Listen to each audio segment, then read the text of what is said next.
Castle Inn beside Christchurch. Earlier this year, young travellers organised a disco for Valentine's night. The disco went well, there was no trouble at it.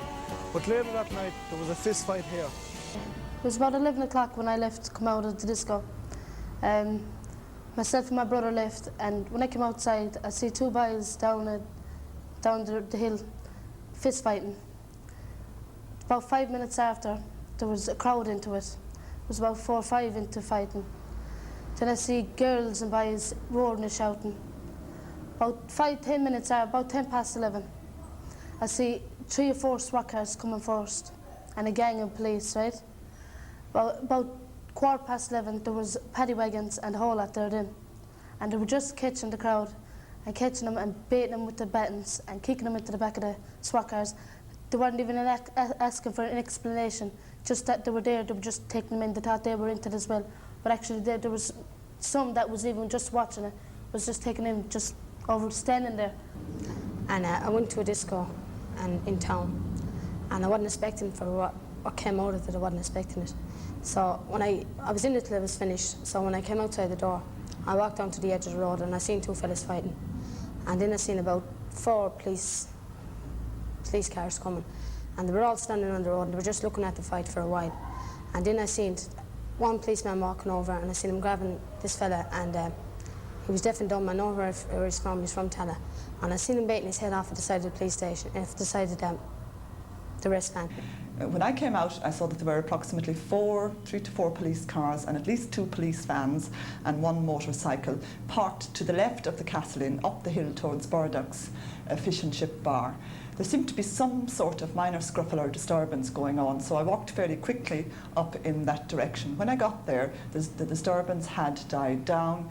A number of young travellers were standing around in groups, and a number of policemen were standing with their arms folded in what I would consider to be a fairly menacing fashion. At that stage, one young traveller who was deaf and dumb had just been arrested and put into a police van. His sisters and his cousins who were there were very distressed and started trying to argue with the Gardaí and to try to impress upon them that their brother or their cousin was deaf and dumb and ought to be released. The Gardaí, however, were having none of it, and in fact, just for good measure, arrested another young traveller who was standing with his back against the police van. There was one young fella there, and he wasn't even drinking, and he got in to drive his car home with a crowd of girls.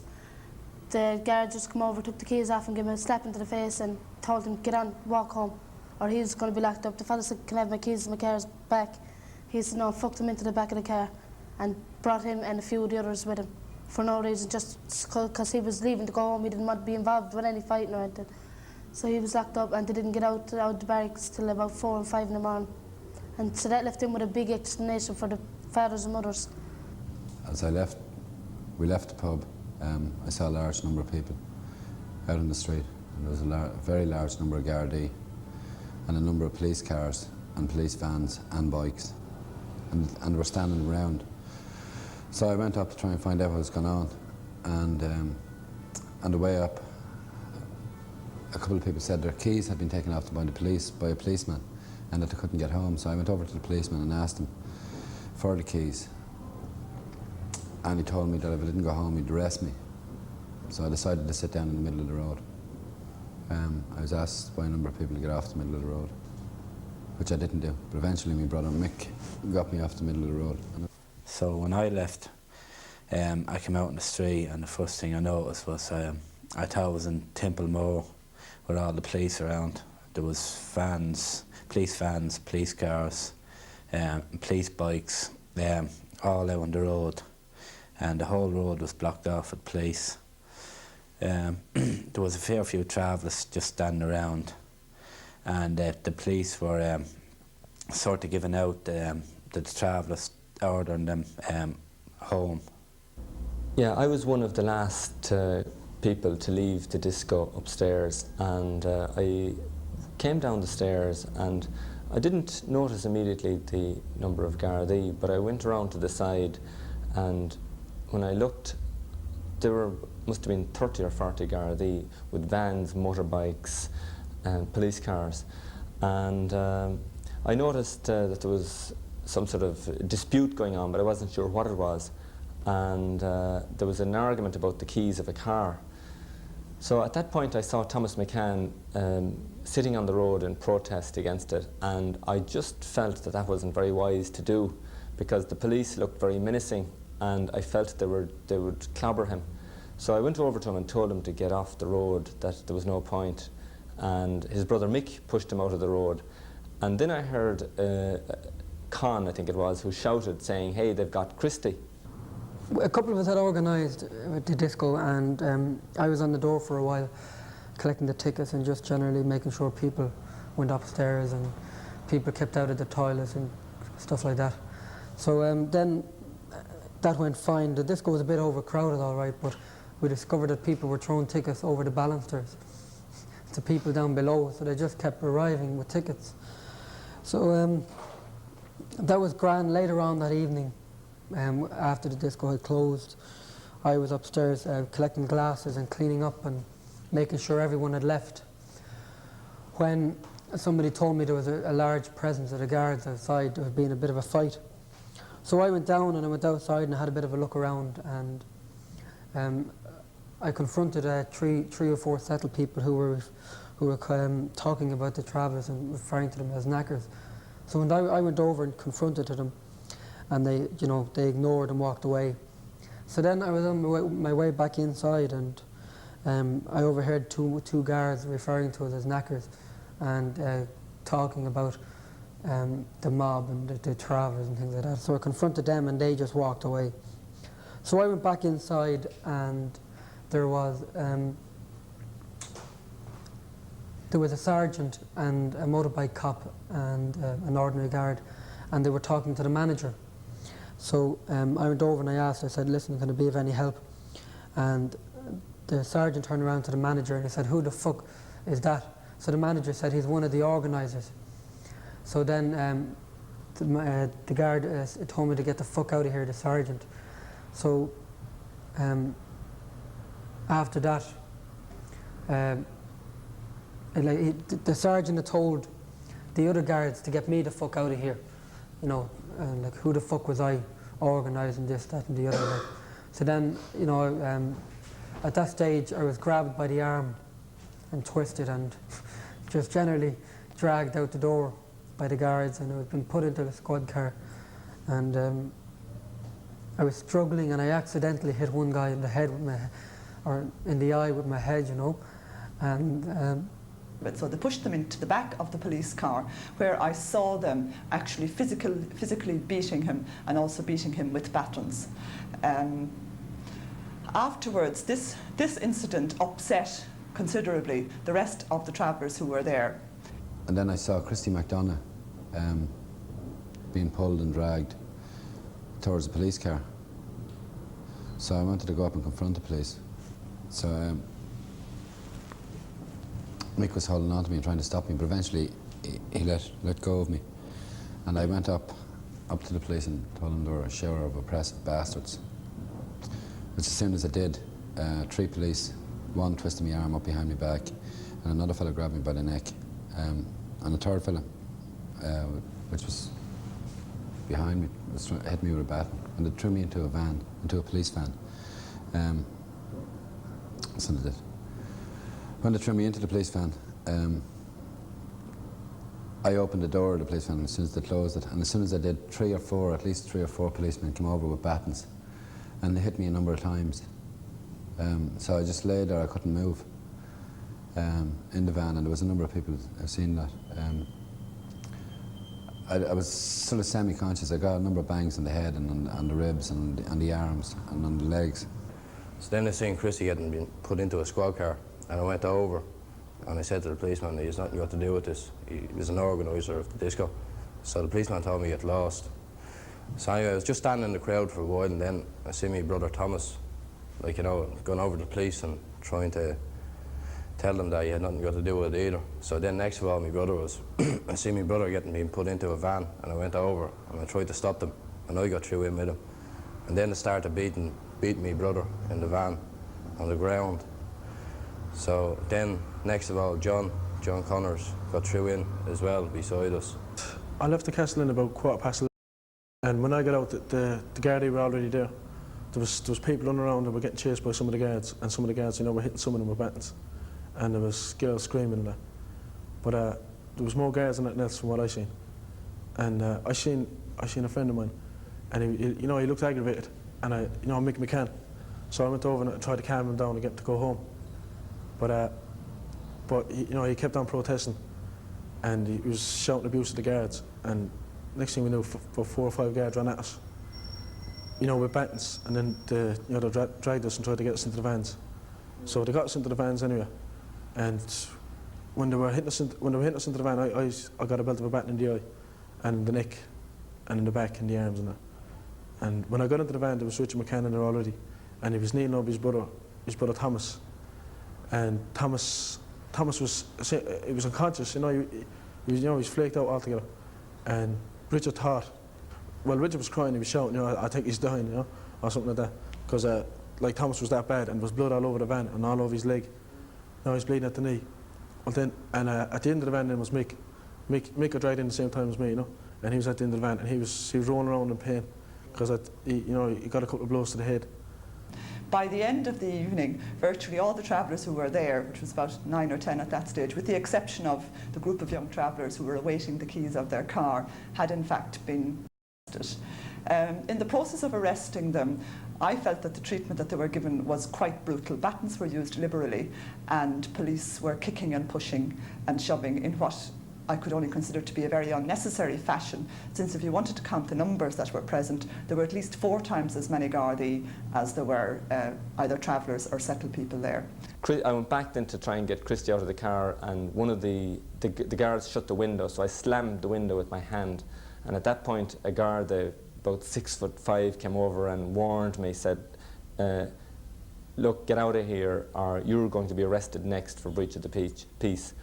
So they had practically, at this stage, all the travellers arrested or into the cars, and there was Stacia, Neil, Con and myself as the settled people who had witnessed it all. And I think the Gardaí were very embarrassed by the fact that we were there. I think they wanted to get us out of there.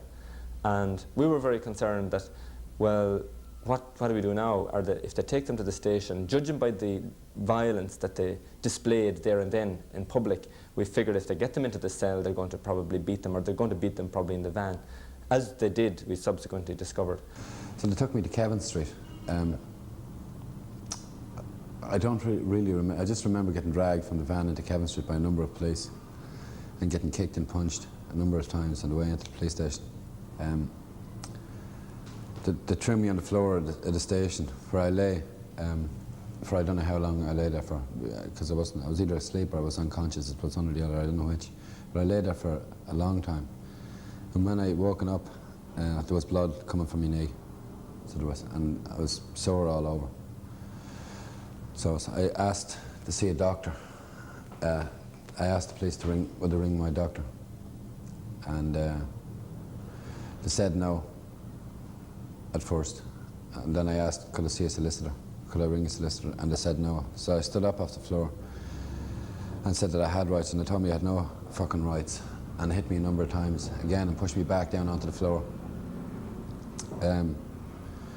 When I kept persisting and asking for a doctor, they said that I rang her and that she wouldn't come, and that I could see a police doctor, which I refused to do because I didn't believe that he would give me the attention that I was capable of, because he had seen Christy McDonough and he had passed by me, and I didn't want to see that sort of a doctor. I needed medical attention because there was a lot of blood coming from my leg. Then we brought off to the Kevin Street station, and we were brought in. And when we were brought in, we seen Thomas. He was brought in just after us, and he got pushed on the ground. He was lying down on the ground in there, and a couple of guards was hitting him on the ground, and we protested about this, but we just got a couple of clouts and got pushed aside. Then we got put into the first cell, and the cell that we were put in was just as you come in the door of the Kevin Street station. Michael Joyce was already in there.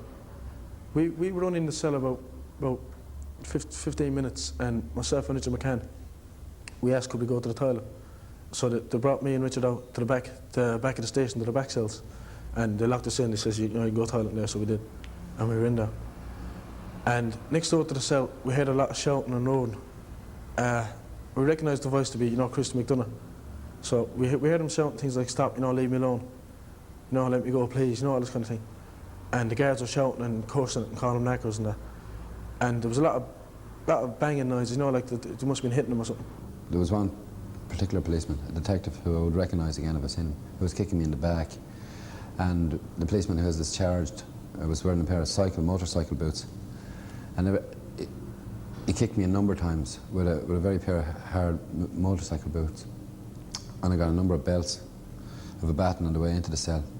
They left me, I lay on the floor of the cell, and they left me there for about 15 minutes later, where they came back and dragged me by the legs back out and hit me a number of times again, back out into the main room where the police is, and left me lying on the floor. Again, I asked, could I ring a solicitor? And they said no. At this stage, an ambulance arrived, and 2 ambulance men passed by me with a wheelchair, and I was lying on the floor. And I asked them, but they didn't even look in my direction. Neither did the doctor that came to see Christy even look in my direction. I was lying on the floor bleeding. When I shouted, he wouldn't even recognise that I was there. The 2 ambulance men passed in by me with a wheelchair, and they passed back out by me with Christy in the wheelchair, and he was unconscious. And they had a blanket around him.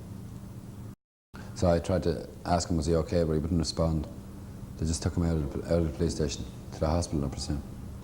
I was taken to Kevin Street Garda station. I was put in the cell and given a few kicks around that. So then I was kind of screaming and shouting, and after that, I don't know, I just flaked out after that. The next thing I remember was being woken up for it, a few kicks, and been put into, or from what I heard anyways, I was put into an armchair or a wheelchair or something anyways, and taken to the hospital. But and then the next thing I remember is coming back into the cell, being dragged back into the Garda station and being left, thrown on the ground.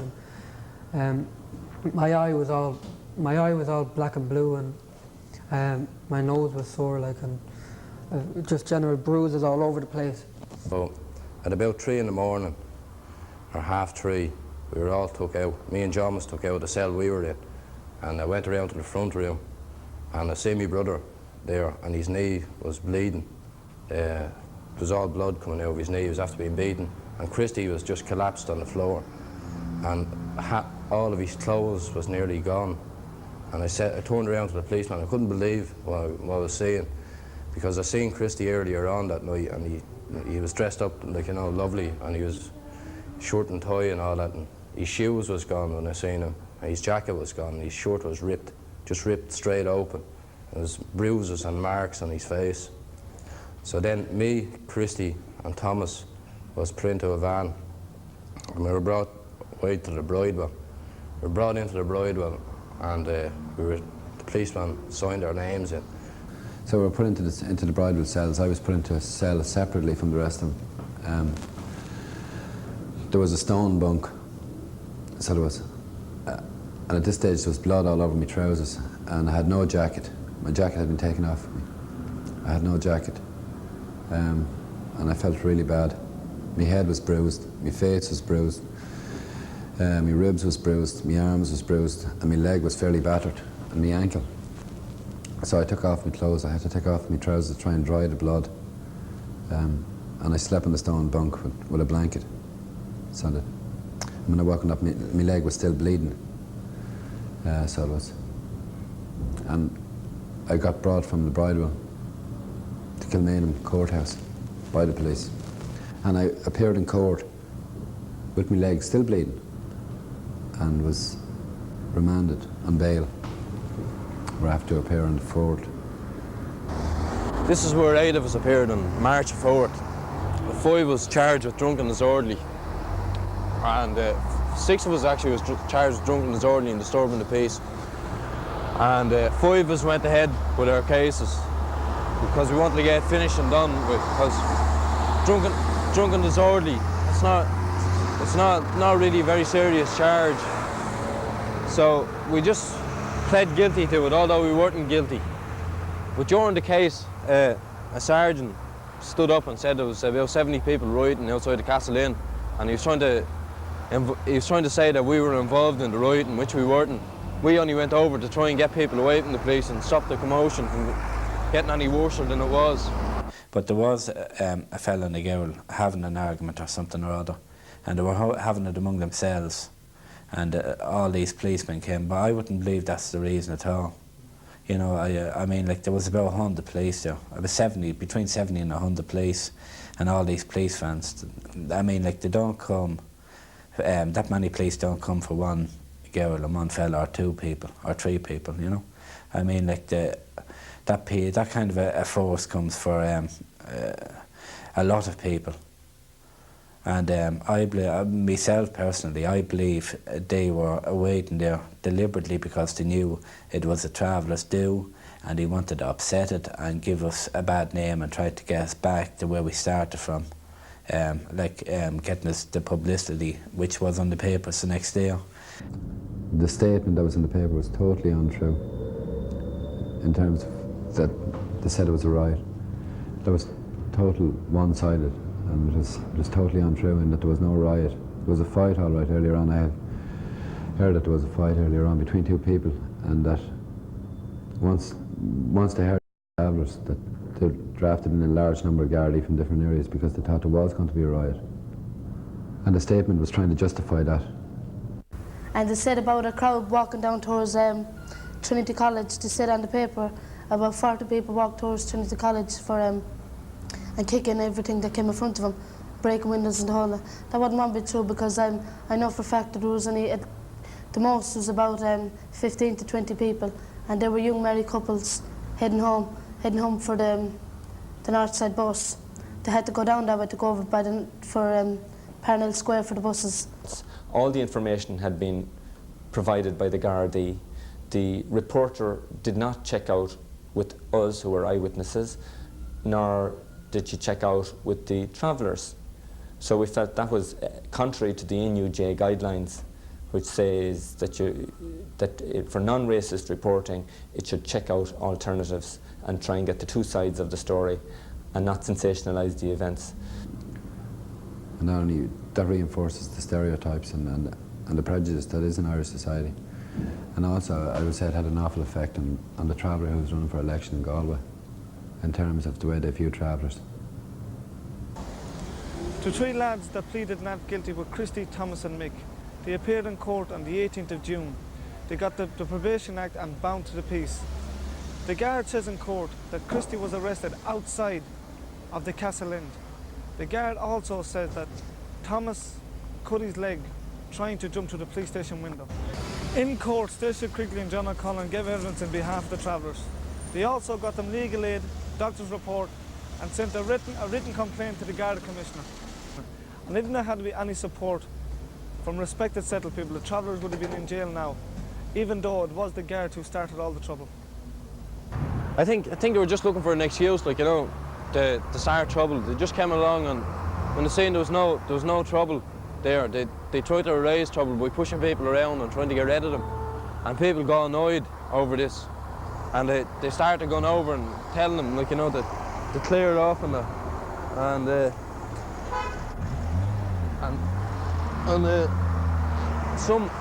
Some people got and they arrested some people that was innocent. People that even just looked drunk, they were taking them for no reason at all. Or people that was trying to help out people to get them away from the police, they arrested them. And the reason I think why they arrested 9 of us is because it was just something to show for it, that they weren't wrong. I think the police acted so brutally because the people in question were travellers, and it's well known that prejudice and discrimination against travellers is widespread, and the survey carried out there a while back by the major religious superiors, I think, said that the prejudice against traveller pervades all groups in Irish society. And I think Gardaí in particular, because they come up against various actions and they just see one side of it. And I think their training is inadequate to deal with the culture of travellers and thinking back, the behaviour of the police on the occasion was quite racist. At this point in time, if police, for example, in Britain had behaved like that, their behaviour would have been considered racist. The policing policy in operation on the occasion took no cognizance at all of the fact that they were dealing with a separate ethnic minority group who have had previously, collectively and individually, had very bad experiences of the Gardaí force. Even the language they use is indicative of how they perceive travellers. And they perceive travellers as just dropouts, as troublemakers and so on, and rather than as human beings who are excluded from most discos and pubs in town. And so I think it was evidence of their prejudice, I think. Like the type of things the guards were saying was like, who the fuck gave the travellers the right to have a disco, and you know, as if it was illegal. What? Well, like he was saying, I don't know, but that's the way, you know, as we said, like, who gave you the fuck the right, you know, to organise anything, you know, more or less saying, like, you know, travellers have no rights or are not entitled to discos or that, you know, because they felt obviously it was a threat.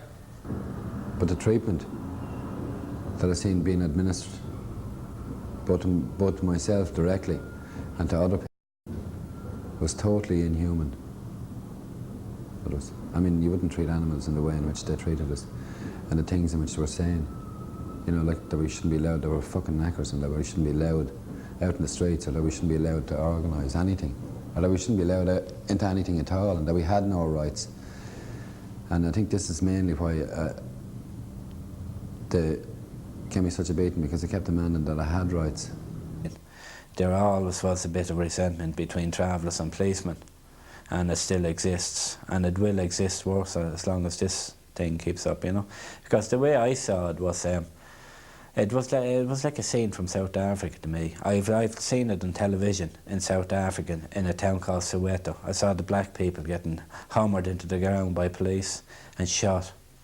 I saw this in Dublin with travelling people. If you just change blacks around for travellers, I've seen it in Dublin. You know, I've seen South Africa in Dublin. You know.